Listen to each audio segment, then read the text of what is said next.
Okay, so several cool things happened this week. I've been playing a game called Ruzzle. I'm pretty good at this game. Like seriously, I'm I'm really good at this game. There's only one person who has consistently beaten me. So Brittany is either cheating or she has a superpower. I'm leaning towards the superpower. Move her thumbs like crazy fast. Remarkable. So good job, Brittany. Way to be good at Ruzzle. If you challenge me, I'll play you. Okay, so my kids had their very first soccer game. Driving to the fields, and I'm telling the kids, I'm saying, look, you have got to be aggressive. You've got to get out there and just get that ball. And Trip is a huge fan of The Hobbit right now and The Lord of the Rings. So we tell him that when the other team is coming toward his goal with the soccer ball, he needs to act like it's the ring. And he needs to be Gollum. And he loves the idea. He's going to be Gollum. He's going to take the ball from any time somebody comes. And I'll tell you what, it worked. And he just blew up. He had so much aggression. Not in a bad way. Playing really good defense. So I was very proud of him. So we told Trip not to hurt anyone. We told Selby not to hurt anyone, but to really be aggressive and get out there and get the ball. Sure enough, Trip kicks the ball, and it pummels this kid right in the face. And the kid, lands. I think I have some video. I'll show the video. So he nails him right in the face.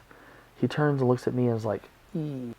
So I'm glad he's not one of those kids who's, I'm going to kill you. Gah. He's not that kid. So that was good. So as far as family goes this week, my kids are awesome, and it's nice to know that they're having fun playing team sports. That's pretty cool. Another really cool thing that happened within the realm of family this week was my sister, her second child, Eden McKenna, was born. To be able to see her. She's a beautiful little girl, and she's healthy. Mom's healthy. So with Eden, my wife and I made a quilt. I do all of the work. Actually, Jenna does most of the work. But she asked me to help her with the binding. Any of you who have never made a quilt and have never bound a quilt, you'd be surprised at how hard it is. There's this piece, so you've quilted all these pieces together. You have this thing in the middle that's going to be the padding. You have this backing material. You put that on there, you sew it all together, you quilt it together, it looks cool. And then you have the ends, and you're like, what are you going to do with this? Flip the whole thing inside out. After it's all done, blind stitch it, it's good to go.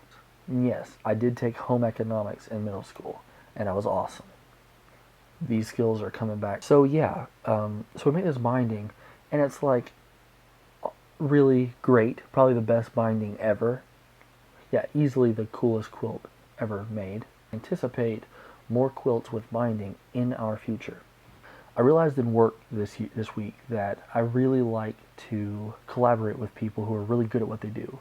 And I found that the more people that I work with that are really good at what they do tend to be really intelligent people. Genuinely smart people are typically more confident in their abilities and don't have to cram it down your throat that I'm so smart. Look at me. Look how smart I am. Look how good I am at that. Look how good I am at this. I find that people who are really smart tend to be much more a confidence that's not necessarily braggadocious, know they can do what they need to do.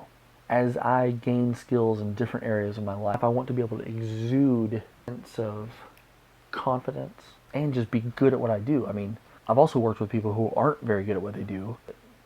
It's obvious.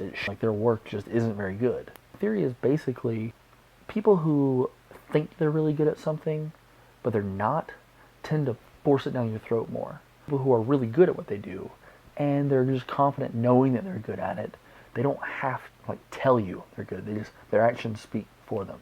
I want to make sure that my actions speak for themselves. So last week, and I promised that I would clean the bathroom. And now it has a sparkle to it, But sometimes you just do what has to be done to get the job done, and that's fine. As I was cleaning, I really focused on those small details that don't typically get done. It's amazing the impact. It's not like this big thing. It's a lot of these really small things really added up to a noticeable difference, a noticeable improvement. So I think this is a great application to all aspects of our lives. All right, so this one's for you guys. I know you're going to love it. Hey, I got ready to play tennis with him, and this is what I looked like. I'm ready to play some tennis. Yeah. these bad boys. Jorts. Yes. Yeah, it's good, right? Yeah. What the real point of this entire video today is that today I wore jorts. Jorts. All day long. Jorts, you say?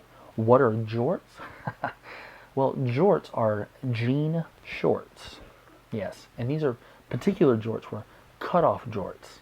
Only the best. Only the best. I go to the store and I'm deciding where I'm going to go.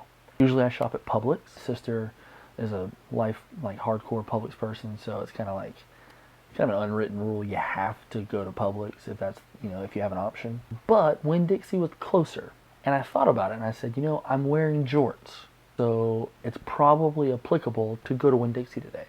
Was that bad? Was that bad?